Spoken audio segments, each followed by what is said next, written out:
mengusulkan RUU hik hura-hura.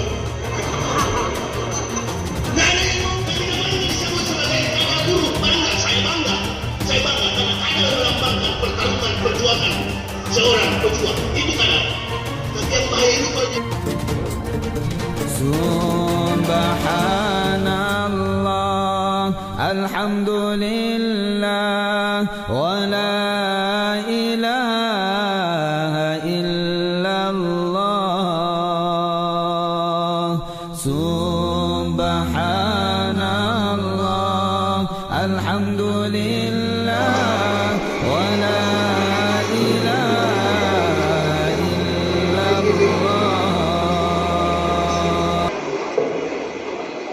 Bismillahirrahmanirrahim. Assalamualaikum warahmatullahi wabarakatuh.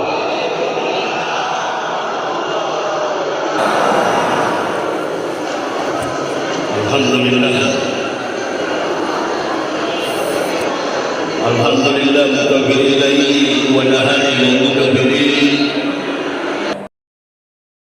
ayyan wahda alladzi ja'ala awalal ashhuril hurum syar'i zulqa'dah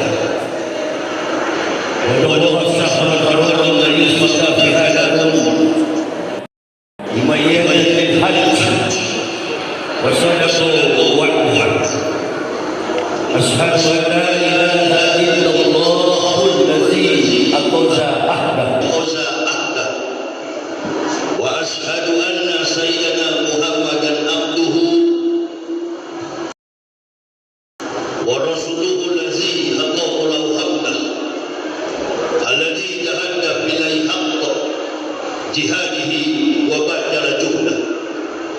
Amma ba'd, fa ya ibadallah ittaqullah haqqa tuqatih wa la tamutunna illa wa antum muslimun.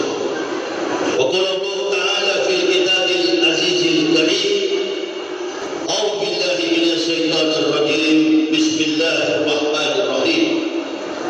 Fala tu'tiqul kafirina wa jahidu bihi jihadan kabira. Ibu bapak, saudara-saudaraku rahimakumullah yang kami hormati, panitia penyelenggara tabligh akbar, para alim, para ulama, tokoh-tokoh masyarakat, pemerintah yang ada di Kabupaten Langsa, Kecamatan Langsa Batu. Wabil khusus kepada Pak Kecik tadi sudah memberikan sekelumit beberapa buah kata untuk mendorong kita. Saya belum sempat dengar apa yang beliau maklumatkan karena saya baru tiba. Saya tadi agak keliru jalannya, masuk ke Gang Rahmat sampai ke kampung-kampung di belakang sana. Ternyata biar orang kampung kenal sama saya.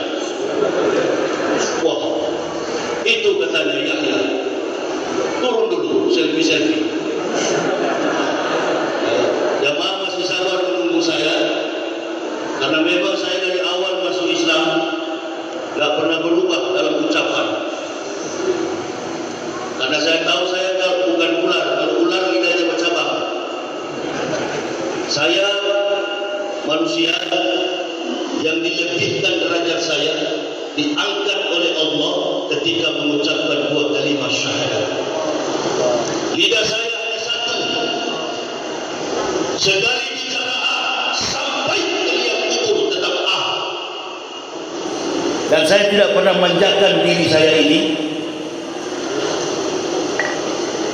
di dalam saya menegakkan dinul haq, dinul Islam. Sekali lagi, saya tidak pernah manjakan diri saya sejak 14 tahun saya berkeliling dakwah, anti dikawal dan anti pakai sopir, saya yang bawa. Dari awal saya masuk Islam, dari tahun 2009 saya keliling Nangro Aceh Darussalam sampai di titik 0 Sabang. Bahkan saya dan istri anak pernah jatuh di Perlak, mobil hancur, terkelupas sedikit pun kami badan tidak. apalagi cuma corona.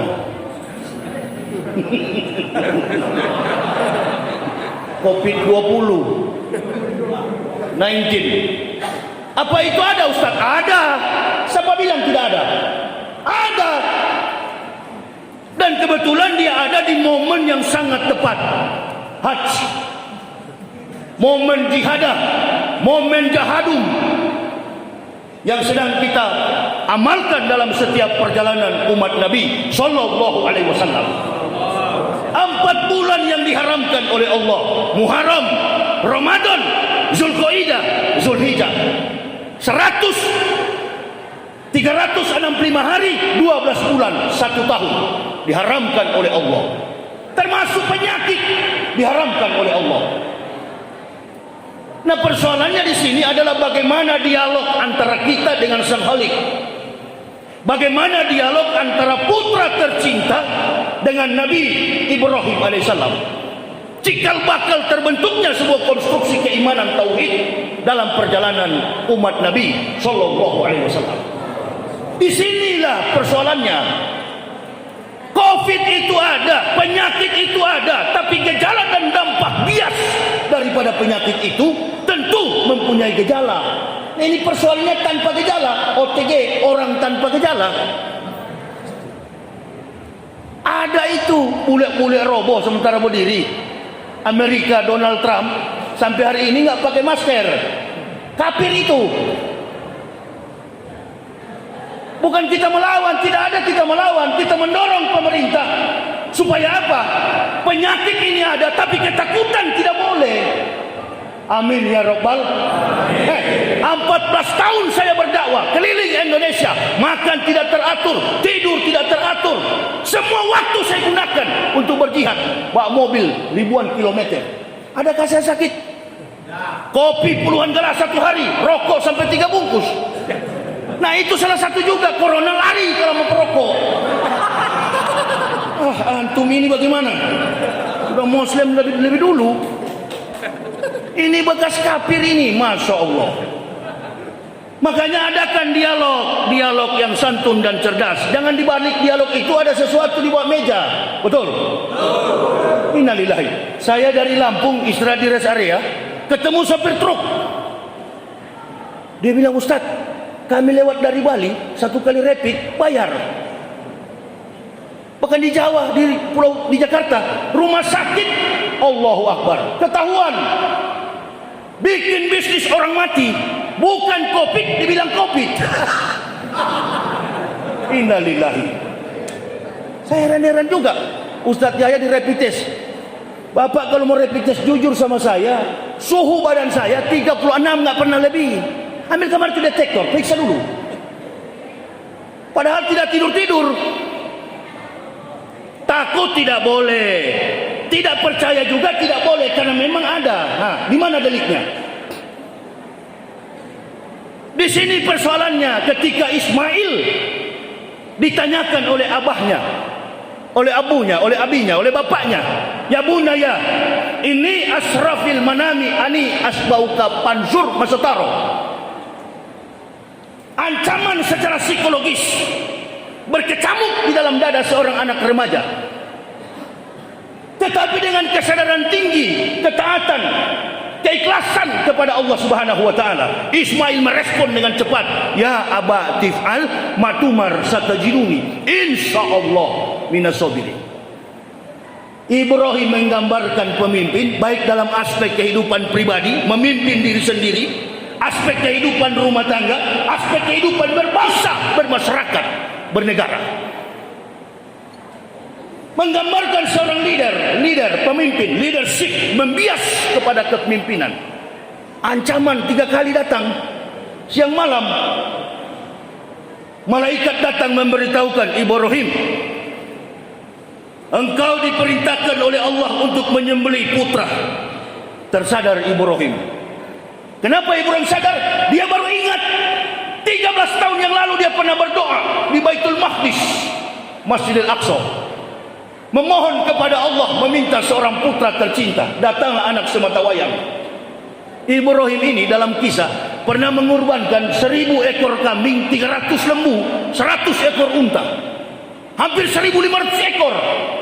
Namanya manusia ada sifat riak di dalam diri. Coba tanya para ulama dalam kitab Tadbihul Ghafilin, itu ada, saya pernah baca. Lalu dia didatangi oleh malaikat 3 kali dalam mimpi. Hai Ibrahim, sembelih anakmu, sembelih anakmu. Dia tawarak, bertanya-tanya Ibrahim, apa betul mimpi ini datang dari Allah? Karena pada waktu dia mengorbankan 1.400 kurban, masyarakat di kalangannya itu di Langsa waktu itu, Kabupaten Langsa, Nanggro Aceh, Darussalam. Ibrahim pernah ke sini. Masyarakat memuji Ibrahim.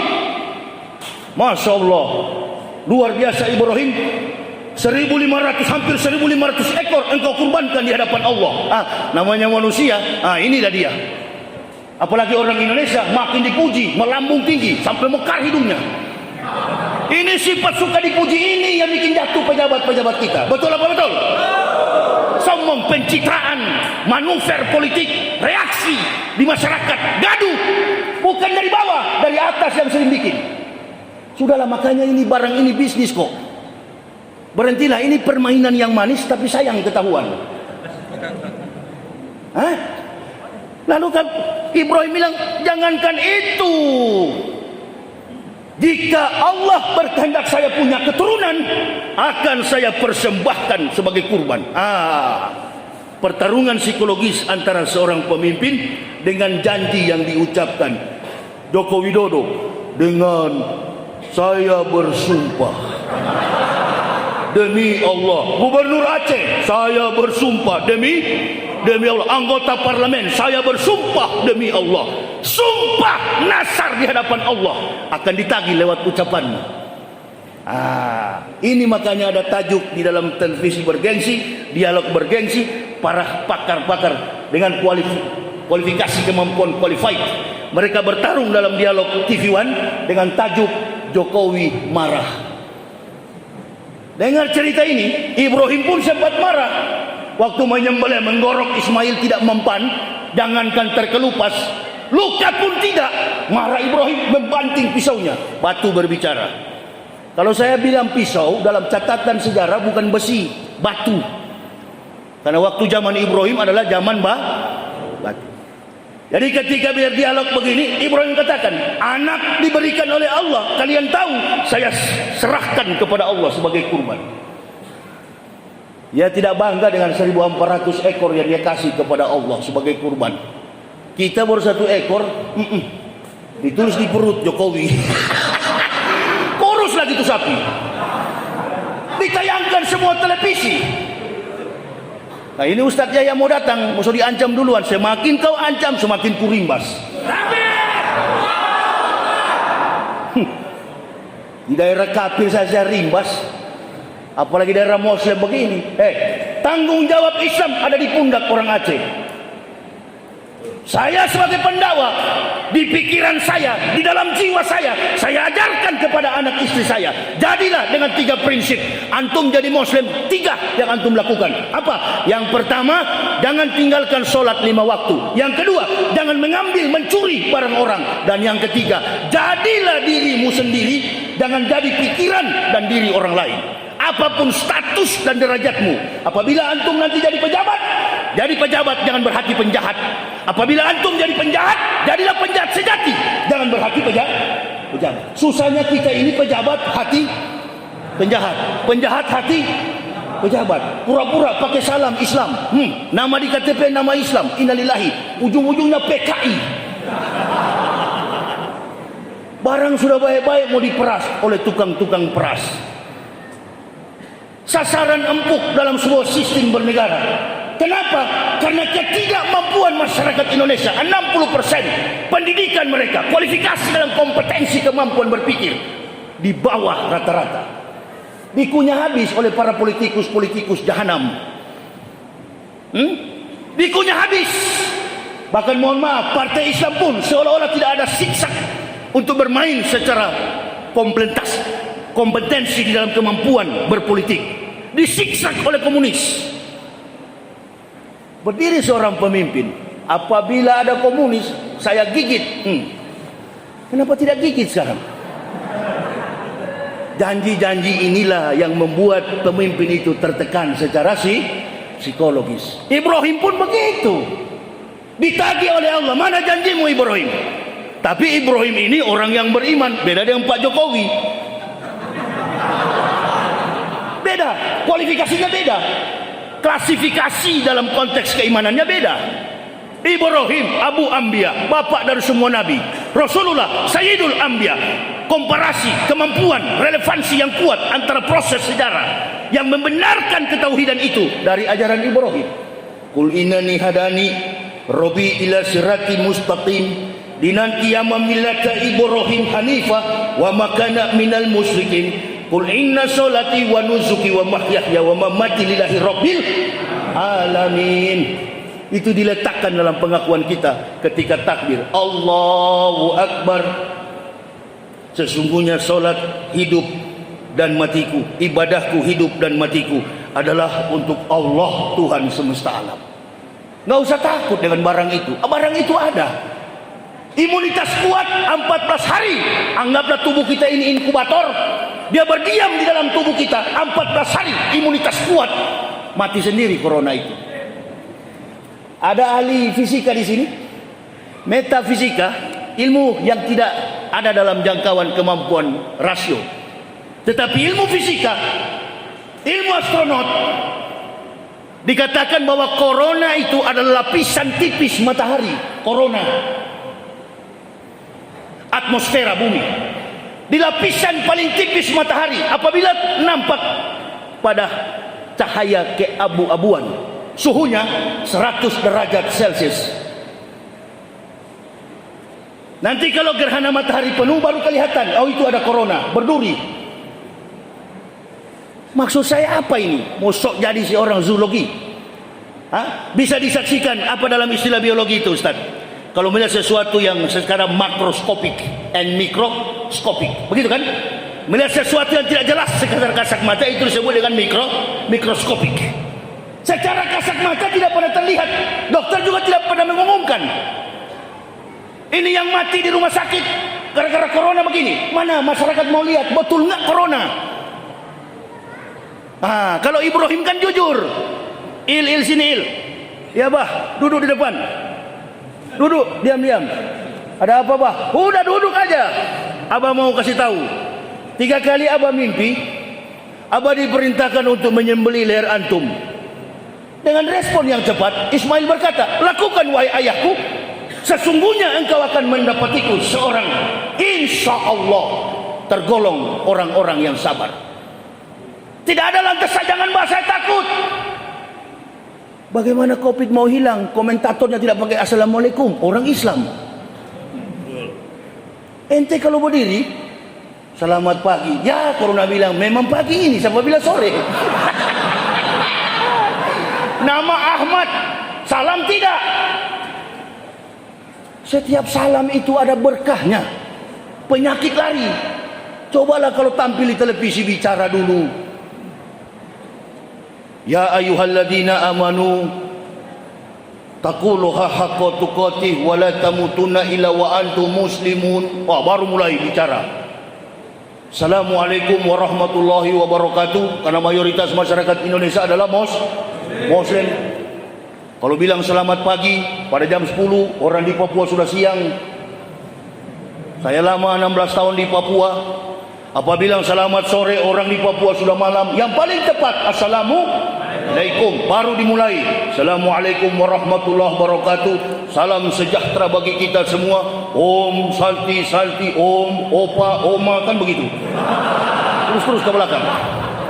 Anda saya Manado, panggil nenek itu oma, opa. Ini opa yang ceramah. Dan begitu salamnya. Supaya dibalik salam itu, dibalik ayat itu lari penyakit. Makanya Ismail katakan, wahai ayahku, segera lakukan secara rapid test, swab test. Lakukan dengan cepat rapid test. Yang di rapid test adalah secara diagnosa corona dan COVID-19. Tidak pernah merapid test kejiwaan bangsa kita yang sedang sakit jiwa ini. Sudah baik-baik ada Pancasila, diroba-roba. Ini sakit jiwa semua ini. Betul apa betul? itu yang perlu dirapi tes. Diukur IQ mereka, diukur lobus parietal mereka, lapisan otak besar, gray matter. Periksa otak mereka, betul nggak punya kompetensi. Persoalannya pemimpin kita ini amatiran. Seorang pemimpin itu seorang leader itu menguasai minimal 7 bahasa, minimal. Jangan pakai baca. Soekarno dikenal karena orator, Susilo Bambang Yudhoyono dikenal karena orator, Soeharto dikenal karena strategi. Nah, tahulah kalian dua itu dikenal oleh apa legasinya? Itu baru capek bagi anak aku hantam kita. Ini Umar bin Khattab ini bukan orang Manado, anak Medan ini. Ya, main-main. Karena punya kemampuan membaca jejak politik di masyarakat, ketentraman dalam situasi kondusifism dibangun oleh speaking public, oleh kemampuan seorang leader berbicara. Lihatlah Ibrahim. Ya bunaya, saya cicil pelan-pelan dalam konteks keilmuan apa itu? Tatap muka, begitu ya, supaya pulang dari masjid semua 4 satuan kredit semester, sarjana semua kalau pulang. Amin ya Rabbal. Ya bunaya, ini asrafil manam, ani asbauka pansur masataro. Aku akan menyembelih engkau. Begini, ada dalam Islam kulil haq walau kana murun. Katakan sesuatu walaupun pahit. Jangan di depan publik. Maksudnya begini, Pak Jokowi Ibrahim, menteri-menteri Ismail. Nah, ini kitab, jangan juga saling benci-benci terus. Mau tidak mau, entah dimenangkan atau menang, Pak Jokowi sudah terbukti adalah presiden kita. Amin ya Rabbal. Jadi habis banting diangkat-angkat sedikit dulu. Orator yang datang bagaimana? Cuman saya kan memang berat pada ilmu teologis. Bukan berarti bahwa kami sebagai ustadz nggak paham ilmu politik. Insya Allah lebih piawai, lebih kaliber, lebih cakep dan lebih tajam untuk menilai situasi politik. Saya pernah belajar dengan orang Yahudi, otak Yahudi. Jangan membaca politik setelah terjadi, membaca politik sebelum terjadi. Lupakan di pesantren sini, Lok Sumawe, saya katakan, oh ini ada tengkunya. Apa saya katakan tengku? Di depan kita ini ada masalah besar, ada musibah besar. Betul nggak? 2 bulan terjadi corona. Allahu Akbar. Dan obatnya itu cuma minyak kayu putih. Proses penyakit setelah saya lihat secara diagnosa itu, penentuan penyakitnya, saya sudah perhatikan. Kalau di Papua itu malaria tresiana, dia goyang dalam perut sampai sesak napas. Beda dengan malaria tropika dari jamuk Aedes aegypti. Beda, dia prosesnya dalam perut. Jadi saya sudah tahu bahwa obat yang pertama itu, obatnya tentara itu warna hijau, namanya Pilkina. Itu saja. Kalau tidak pakai minyak kayu putih ditaruh di hidung dengan kuping. Dan sekarang terbukti, sebelum ada corona, sebelum di lockdown, sebelum di karantina kita satu persatu. Bukan itu persoalannya. Yang bikin yang mengundang penyakit ini karena terlalu dunia ini dikuasai, dikelilingi oleh kemunafikan manusia. Secara khusus munafik itu sedang musim di Indonesia. Orang kafir sudahlah, cuma beberapa orang, nggak banyak dia, nggak mengancam Islam. Yang mengancam Islam itu enemy in the blanket, musuh dalam selimut, musuh dalam sarung, tikam dari dalam. Itu bayangkan seorang pejabat berdiri di muka publik, lebih baik kita konser dapat amal daripada kita masuk ke masjid. Pak Maruf, kalau antum melarang orang ke masjid, justru kita mau berdoa sekarang ini supaya corona diangkat oleh Allah. Nyala engkau corona. Amin ya Rabbal. Konser ente tidak larang, demo ente tidak larang, kok ini masjid ente larang? Bagaimana rupiah ini cara ini? Bagaimana rupiah? Nah, karena memang rupiah ini bahaya sekali Pak, lebih kencang dari dolar, makanya dia tertekan terus oleh dolar. Allahu Akbar. Ini kita ini belum terjadi. Kita sudah tahu kenapa? Karena konteks kebenaran Al-Quran itu yang membisikkan, membrief di telinga saya. Begini Yahya, ini yang terjadi begini, bukan begitu. Oh iya, betul ya Allah. Bagaimana musibah tidak turun? Hah? Di Makkah sana juga orang sudah bisa pakai bikini, saya dengar begitu. Bioskop sudah dibuka, innalillahi. Nggak seperti dulu. Lockdown. Memang kalau sudah syarat dengan dosa, penyakit, sudah syarat dengan dosa, penyakit banyak, apalagi takut mati. Hubud dunia, ra'su kulli khoti'at. Cinta kepada dunia, akar dari segala dosa. Nggak pikir dia ulama, mau dia pejabat, dia ulama, takut dia miskin, takut susah dia. Saya tidak ada hubungan dengan politik, saya tidak ada hubungan dengan organisasi Islam manapun. Dari dulu, my struggle for Islam. Perjuangan saya untuk Islam, bukan untuk organisasi Islam. Kalau sudah begini kan, nanti kalau sudah aman-aman Indonesia, datang lagi bidah kafir kepada sesama Muslim. Ukuran jenggot beda, bidah. Ini kalau sudah ini orang-orang begini yang pendakwah model begini, kalau diajak demo, diajak berjuang turun di garis belakang. Kami tidak peduli dengan politik. Memang dasar amplop kau. Nah ini model-model begini. Allahu Akbar. Itu saya ingat sekali dan masih ada kasetnya di mobil saya. Ceramah dai sejuta umat, Bapak Kiai Haji almarhum Zainuddin MZ. Umat Islam di Indonesia ini bagaikan buih di lautan. Banyak dia dikepung dari segala macam sudut. Itu namanya dai. Bicara hari ini, terjadinya besok. Kalau dalam zaman para nabi disebut dengan apa sebelum terjadi kemudian disampaikan oleh para nabi, disebut dengan nubuah para nabi. Informasi, risalah belum terjadi sudah disampaikan, dan semua itu ada dalam catatan Al-Quran, termasuk yang saya bacakan tadi, fala tu'til kafirina wajahidum bihi jihadan kabira. Janganlah taat kepada orang kafir.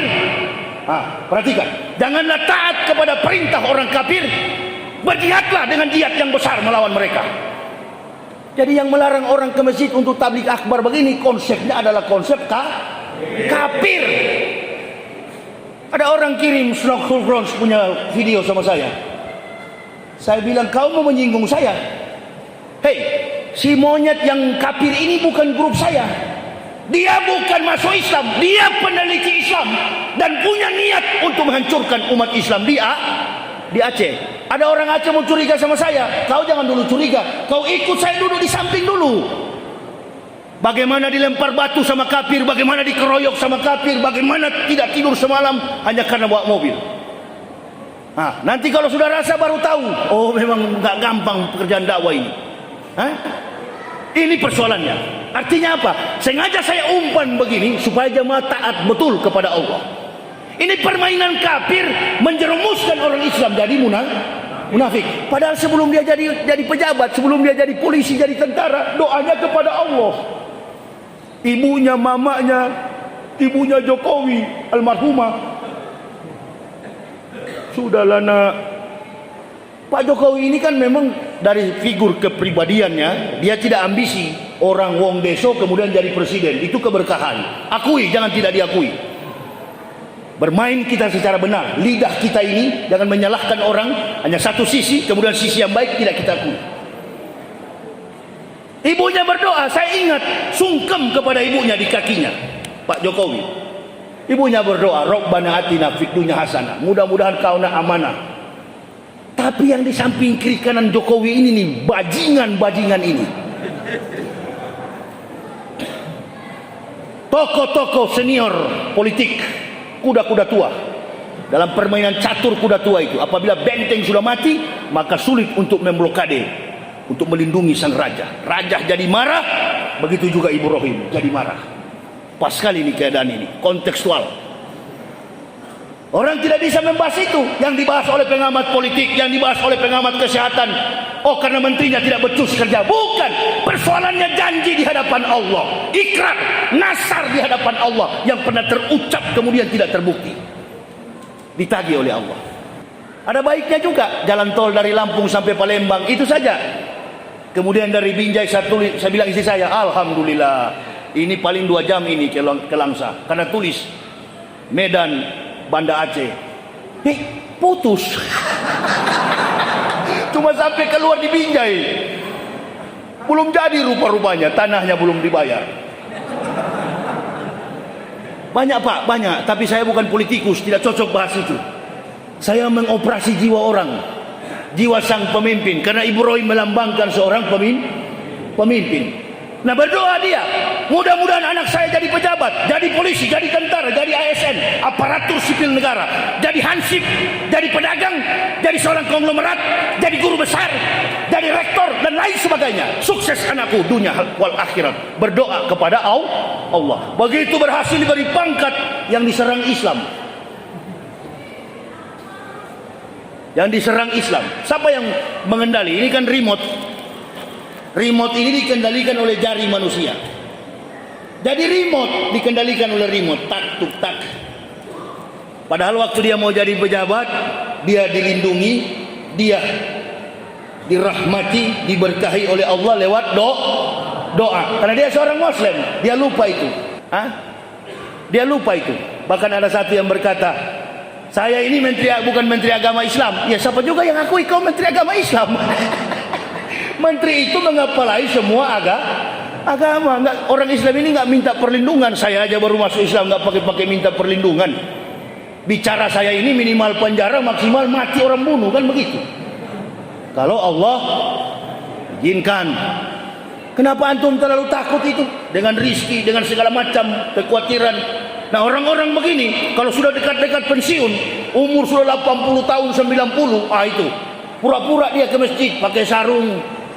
Waalaikum, sudah mau mampus, tapi waktu dia masih tugas, terek betul dia ke masjid. Pakai maki dan ku hajar kau. Abang sudah pensiun. Waalaikum. Oh, kalau saya ajarkan kepada jemaah muda-muda ini, tandai dia kawan. Lihat di televisi, lihat ini yang suka benci Islam. Begitu dia pensiun pulang ke Aceh, pasang kuda-kuda kau, tendang di kos lampu sini. Dia tak lempar sampai di pintu sana. Betul apa betul? Ini bas. Ini begini tablik akbar. Bukan datang. Mohon maaf, karena saya capek bawa mobil makanya. Saya ini terus terang jamaah tidak ada mau cari muka sama ente semua ini. Enggak. Saya cari muka kepada Allah. Kalau saya cari muka kepada antum, banyak yang menawarkan diri mau jadi sopir. Saya tolak semua. Karena tidak mampu, ini berat sekali pekerjaanku ini. Pertama, satu saya mau kasih tahu, saya bekas sahabat iblis. Saya bekas kafir, maka seorang yang mendampingi saya, imannya memang betul-betul kuat.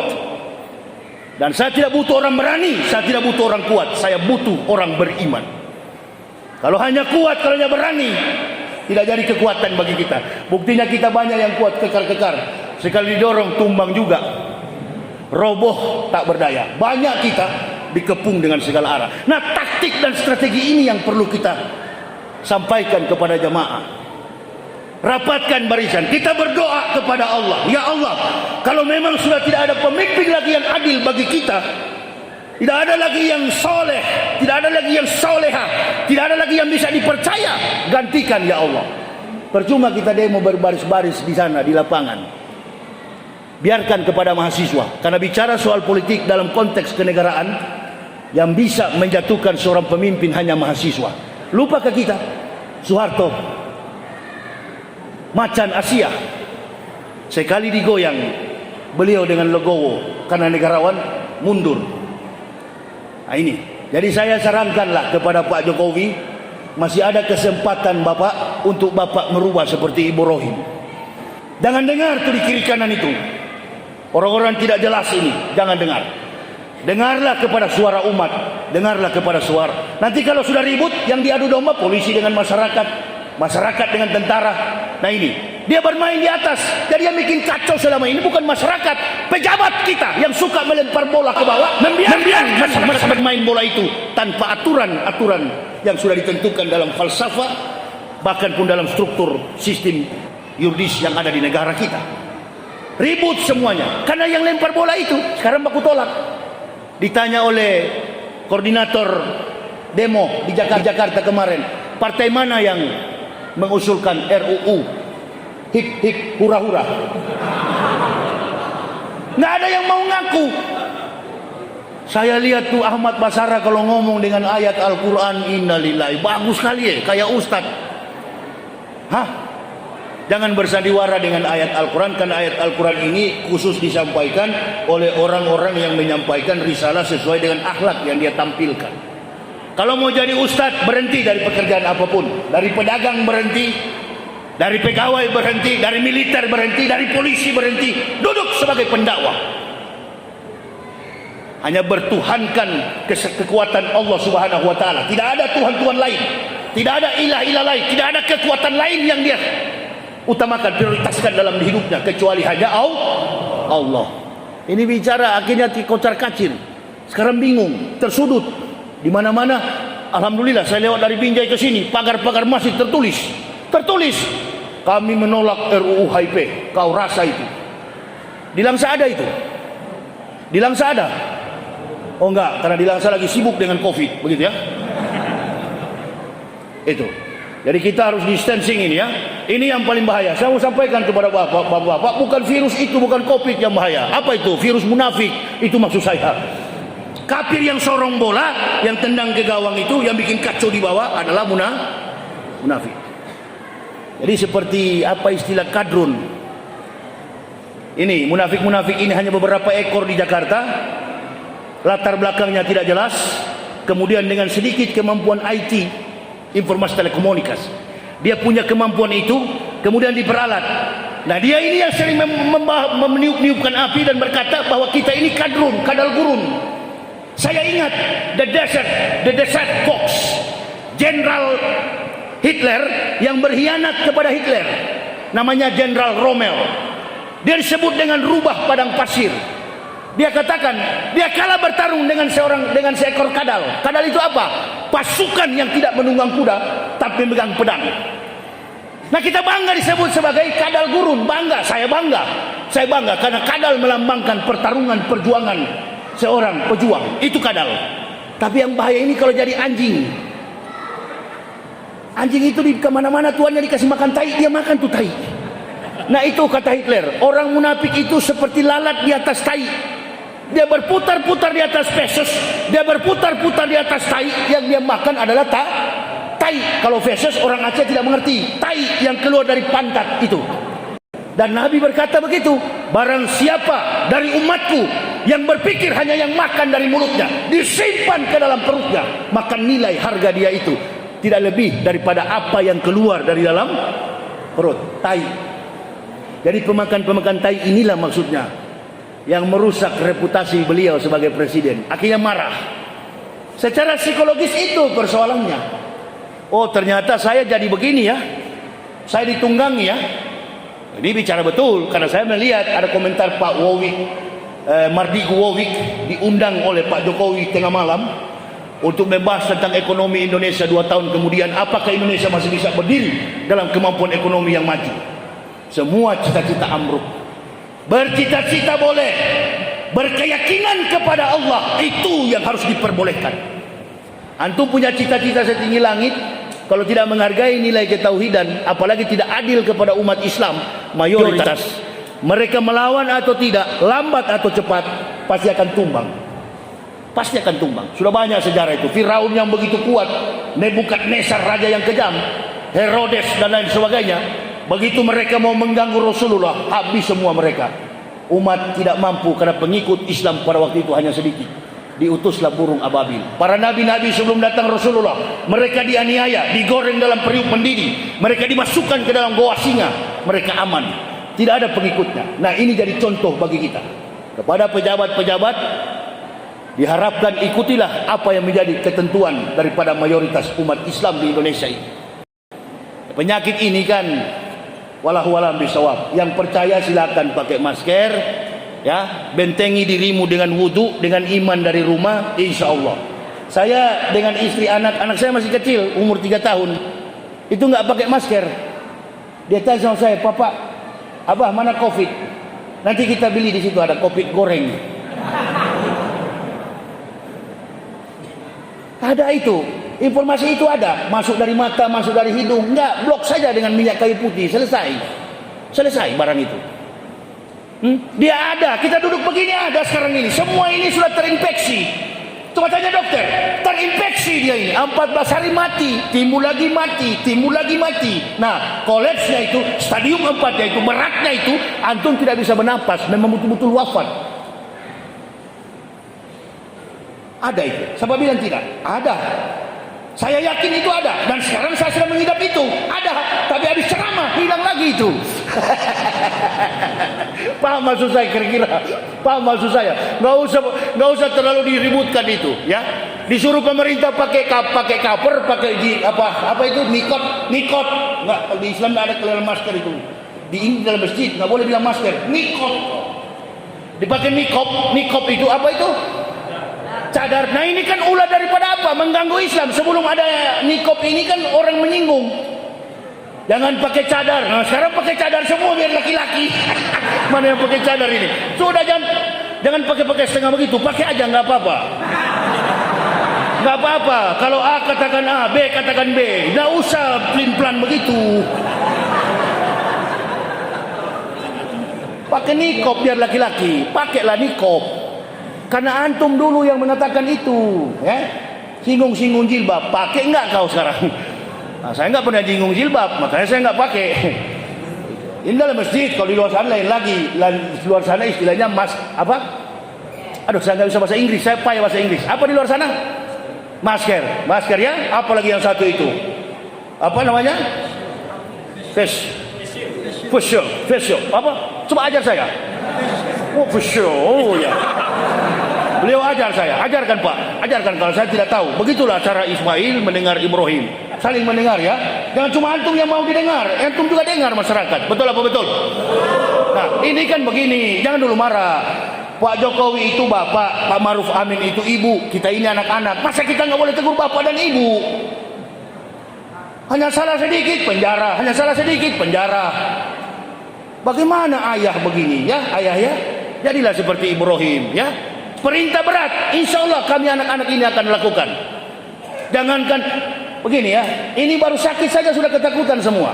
Apalagi kalau tanpa dampak, tanpa ada bias pandemiknya, kemudian roboh di tengah jalan, wafat. Saya rasa biar tentara polisi kosong di jalan raya. Betul apa betul? Maksud saya begini, kalau mau lockdown, kalau mau karantina dari kemarin supaya virus ini katanya dalam proses penularan infeksi itu bahkan tanpa disinfektan pun boleh. Pak Jokowi diam di rumah, semua pejabat diam di rumah, kosongkan semua Indonesia ini, jangan ada kegiatan. Insya Allah virusnya 1 minggu selesai. Tapi kan yang lain larang, yang lain malah ngomong di TV tanpa masker. Ini di TV ini tuh tukang kompor-kompori. Sampai duduk pun setengah mati dia, roknya terlalu pendek, gini-gini.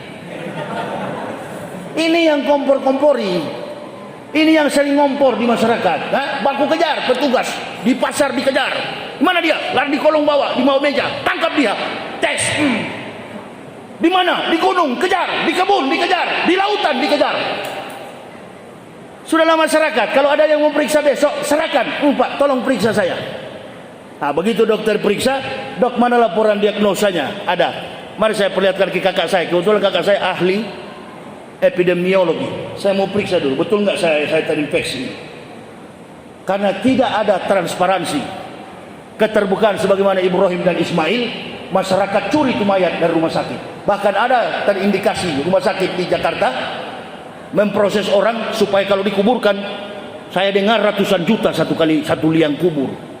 Bayangkan kalau 10 dideteksi, ente dideteksi COVID dan kemudian dibawa. Tapi antum mengidap TBC, tuberkulosis, penyakit TBC, itu kan menular. Diagnosa dokter TBC, diagnosa dokter jantung, meninggal COVID. Ini transparansi begini yang perlu masyarakat tahu. Amin ya Rabbal. Kalau betul-betul ada transparansi begitu, insya Allah jangan datang ke masjid, jangan juga datang ke kerumunan-kerumunan. Persoalannya apa? Di awal pandemik ini, wabah ini, pasar diabaikan, bukan ditutup, diabaikan. Coba ikuti rekam jejaknya, pasar dibiarkan. Begitu ada new normal, pasar dikejar. Oh, kayaknya permainannya memang mulus ya. Dia bermain seperti secara masif, sistematis dan kontekstual. Dia tunggu dulu, setelah ada new normal baru pasar diserang. Oh begitu. Kalau mau disiplinkan diri, semua diam di rumah. Ustadz jangan berkeliaran, diam di rumah. Pemerintah juga diam di rumah. Insya Allah selesai COVID ini.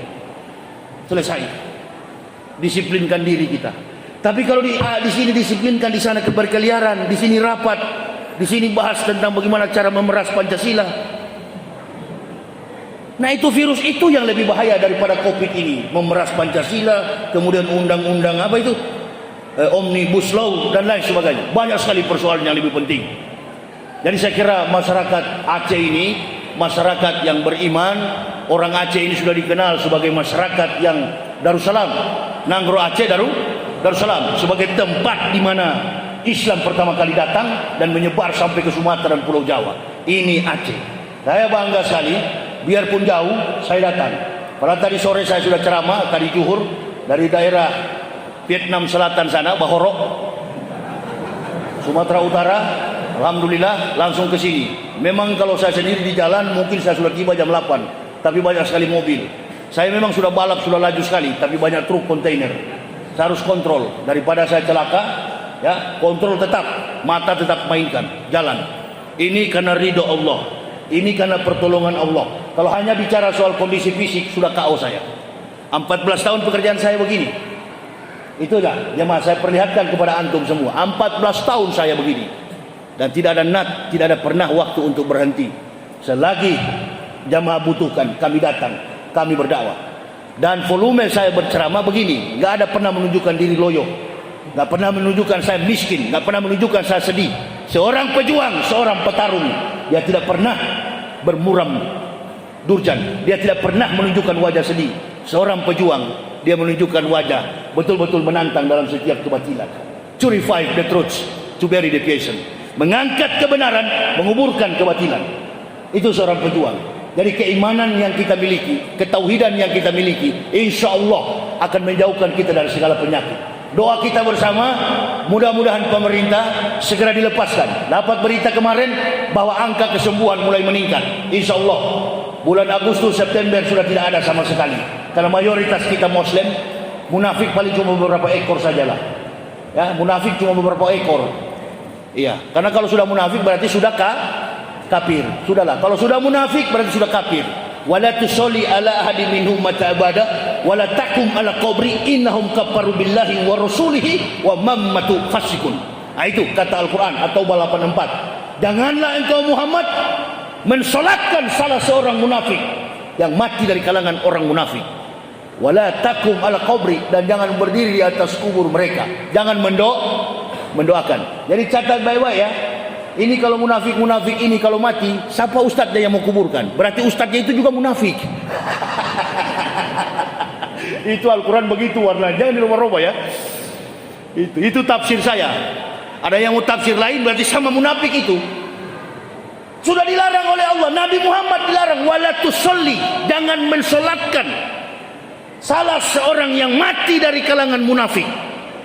Jangan berdiri di atas kubur mereka. Kenapa?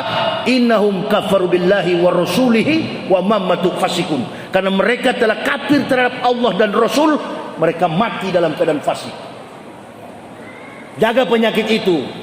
Di samping kita menjaga penyakit virus corona, itu yang perlu kita jaga, terutama penyakit munafik. Sedang musim di Indonesia. Orang Aceh nggak ada begitu.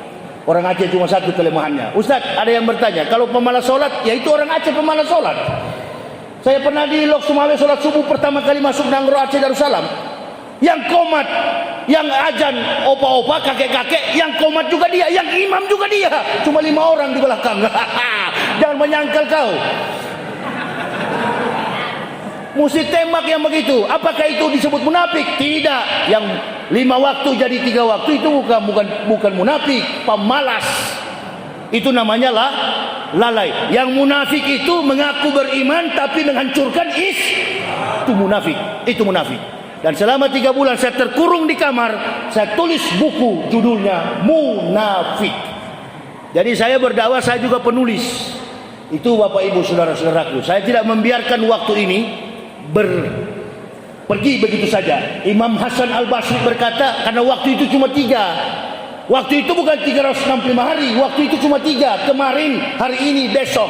Kemarin tidak akan terulang. Hari ini belum tentu kita beramal. Besok belum tentu kita sampai. Kata Imam Hasan Al-Basri. Maka gunakan waktu ini, catatan-catatan ke amal kehidupan kita. Iqra kitabaka kafa binafsikal yauma alaika hasiban. Bacalah kitabmu, cukup dirimu sendiri yang menjadi penghisap atas perbuatan. Saya dari kafir begini, dari pendeta masuk Islam, sudah dijamin oleh Al-Quran masuk surga. Tapi saya tidak pernah bangga dengan hal itu. Saya belum puas kalau Islam ini belum saya perjuangkan. Kemarin di Jakarta Jumat tanggal 10 Juli sebelum saya ke Aceh, hari Jumat usai sholat Jumat, saya Islamkan satu kafir. Setiap bulan pasti saya mengislamkan orang-orang kafir. Sudah ribuan kafir yang masuk Islam. Allahu Akbar. Jengkel betul tuh kafir. Tidak ada orang Islam yang murtad. Yang munafik banyak. Itu. Yang murtad nggak ada. Sejak saya masuk Islam, terhambat gerakan Kristen. Mati. Tidak berdaya.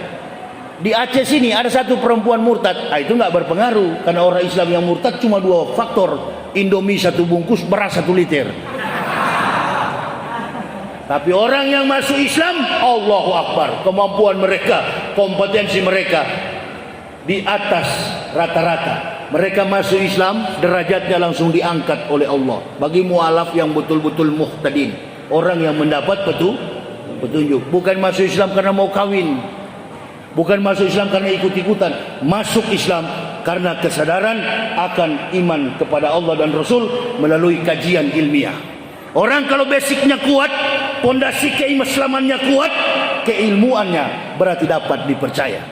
Itulah sebabnya saya bukan cuma ceramah, saya juga menulis buku dengan judul Kebenaran Islam Menurut Mantan Pendeta. Biodata saya secara lengkap dan membongkar segala macam kebohongan kafir ada di dalam buku ini. Bagi jamaah yang berminat, silakan ambil, karena saya sudah mau pulang. Besok ada jadwal di Simalungun pagi. Ini perjalanan saya. Dari Simalungun saya ke Lampung, di Padang, Lampung dan Palembang. Saya punya jadwal di jalan-jalan. Inilah Ustadz liar. Beda dengan yang lain, naik pesawat, sorban sampai 50 biji di kepala, lingkar-lingkar di kepala. Datang ke jamaah, batuk lebih dulu sebelum ceramah. Di sini jeruk, air jeruk. Di sini teh manis. Di sini jus alpukat, sirsak. Saya juga pernah begitu, kuliah subuh di Jakarta, disiapkan teh manis, jus, segala macam. Saya bilang ini jus, ini minuman ibu-ibu. Ini teh manis, minuman orang penyakitan di rumah sakit. Mana kopi hitam? Sampai sekarang tidak ada ini. Aduh. Kalau main bagi belakang begitu Tengku. Kasih tahulah ke sini, Masya Allah, sudah dingin nak serap gahwa, bismillah. Kurang manis. Ketahuan niat panitia memang tidak baik. Saya kalau minum kopi itu mesti manis Tengku. 1 kilo 4 hari putus gula. Tidak ada penyakit gula. Ini baru umur 30, jangan pakai gula. Ustadz minum kopi bagus, jangan pakai gula. Bukan bagus, kau penyakitan. Jangan minum kopi pakai gula. Yang satu pelit, ini panitia pelit sama saya ini. Jauh-jauh dari Jakarta kau kasih tidak manis panitia. Memang begini saya kalau ketemu orang Aceh, suka sekali saya. Tidak ada wajah-wajah munafik ini. Tangan mereka kasar-kasar begini, tangan orang Islam. Saya mau ketemu, saya ingin ketemu Tengku Mayor. Mana tuh Tengku Mayor? Bagus sekali dia, berani sekali orangnya, Tengku Mayor. Itu anak muda itu membela Islam.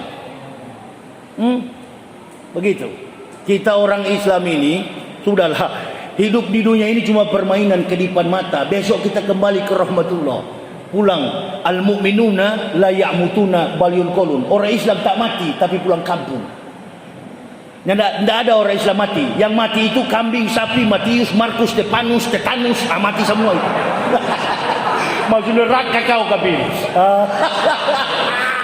Kita orang Islam masuk Makanya saya mau ke sana kemari biar lelah. Ini habis minum kopi langsung pulang saya. Tak banyak cerita karena saya malas dengar-dengar. Banyak Indonesia ini NATO, no action, talk only. Mulut besar, teori, hanya teori, praktiknya kosong. Itu. Saya harapkan nanti generasi Muslim sebagai pendakwa-pendakwa dari Aceh turun berjuang. Jangan pernah gentar sedikit pun. Pertahankan benteng keimanan Islam di Aceh sini. Hadirkan para ustadz-ustadz yang betul-betul pejuang. Karena bagaimanapun Aceh ini adalah benteng Islam kita.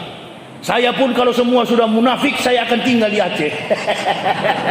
Saya bilang sama bini saya, kita tinggal di Aceh, banyak ikan tongkol di situ. Banyak ikan cakalang di sini. Saya orang Manado, hobinya ikan cakalang, ikan tongkol. Di sini cocok saya tinggal. Ya, cuma masyarakat masih butuh kepada saya. Jamaah masih butuh. Di Sulawesi, di Kalimantan, di mana-mana masih membutuhkan kami. Satu saja saya minta sama orang Aceh, doakan kami sekeluarga agar tidak tertabrak di jalan, kami pulang, tidak masuk jurang lagi seperti di Perlak, dijauhkan dari niat jahat kafir dan munafik.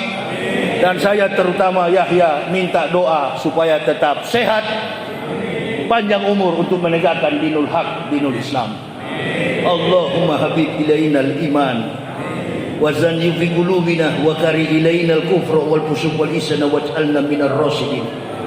Allahumma tawaffana muslimina wal hikna bisolihin gaira khuzaya wal mabtunin. Allahumma ij'alna muflihin. Allahumma ta'at fala qulubina bi dzikrika wa adlim alaina nikmat wa asbik alaina min fadlik waj'alna min ibadika solihin. Ya Allah, ya Rabbi, Engkau mempertemukan kembali hamba pada hari ini. Sudah dua kali hamba menebarkan ilmu keislaman sebagai kekuatan bagi umat Nabi sallallahu alaihi wasallam. Dalam keadaan lelah fisik begini, ya Allah, Engkau mampukan hamba-Mu ini, dan keberkahan biarlah tinggal bagi umat-Mu yang ada di langsa ini, ya Allah. Kami menghadapi segala macam problematika baik dalam konteks kehidupan bernegara maupun dalam kehidupan internal sesama Muslim. Hapuskan semua itu dari kami, ya Allah. Terutama persoalan penyakit yang mengglobal secara khusus yang ada di Indonesia, COVID-19 dan Corona. Rubah semua itu, ya Allah, menjadi keberkahan.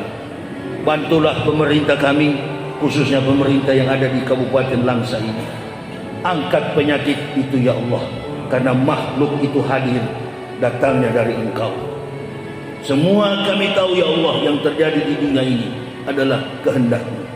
Bahkan hidup dan mati kami pertaruhkan hanya dengan iman, Islam, tauhid yang pernah diajarkan oleh para nabi dan umatnya di zaman sebelum kami, dan kemudian disempurnakan oleh baginda Rasulullah Muhammad sallallahu alaihi wasallam. Tempatkan beliau dan para sahabat, keturunan-keturunan beliau, ya Allah, yang teraniaya saat ini, yang ada di penjara, bahkan pun yang disingkirkan. Kami tak mampu berjuang menghadapi kebatilan dan kezaliman ini, ya Allah. Hamba pribadi adalah orang hanya memiliki 1-2 kata dalam ilmu kalamullah dan tidak dalam pengetahuan agama-Mu, ya Allah. Hadirkan kemenangan bagi kami. Hadirkan kemenangan bagi kami, ya Allah. Kami tertawa tetapi hati kami gelisah dan sakit, ya Allah. Kami ditikam dari dalam oleh para kaum munafik. Pendekkan usia mereka, ya Allah. Rubah negara ini agar negara ini menjadi negara yang baldatun thayyibatun wa rabbun ghafur. Roh Aceh Darussalam, nurullah, nurul Islam, cahaya keislaman yang pernah terbit, memberikan keberkahan bagi bangsa ini dari bumi Nangro Aceh Darussalam. Biar senantiasa akan memancarkan keberkahan itu bagi Indonesia yang ada di Pulau Kalimantan, Pulau Jawa, Pulau Sulawesi, Riau, Sumatera, dan semua yang ada dalam kawanan suku yang Engkau hadirkan di tengah bangsa ini. Kami tak berdaya, ya Allah. Kami hanyalah penceramah biasa. Kami menyampaikan risalah hidayah yang Engkau titipkan dalam lidah kami, di dalam mulut kami. Tetapi biarlah itu menjadi benih-benih iman yang subur di dalam jiwa setiap kaum mukmin yang mendengarkan. Hamba banyak salah, ya Allah. tetapi firman dan hadis Nabi sallallahu alaihi wasallam tidak pernah keliru. Ini kami ya Allah, kami akan melewati malam ini, hamba akan pulang kembali menuju ke Medan dan melanjutkan perjalanan dakwah hingga kembali ke Jakarta. Payungi dan lindungi kami dalam rahmat dan kasih sayang, hidayah dan taufik-Mu ya Allah. Inayahmu biar menyertai kami kemanapun kami pergi dan berada. Allahumma fir lil mu'minin wal mu'minati wal muslimin wal muslimat al ahya'i minhum wal amwat innaka sami'un qaribun mujibun da'wat. Allahumma inna a'udzubika minal hammi wal hasani wa a'udzubika minal ajzi wal kasali wa a'udzubika minal jubni wal bukhli wa a'udzubika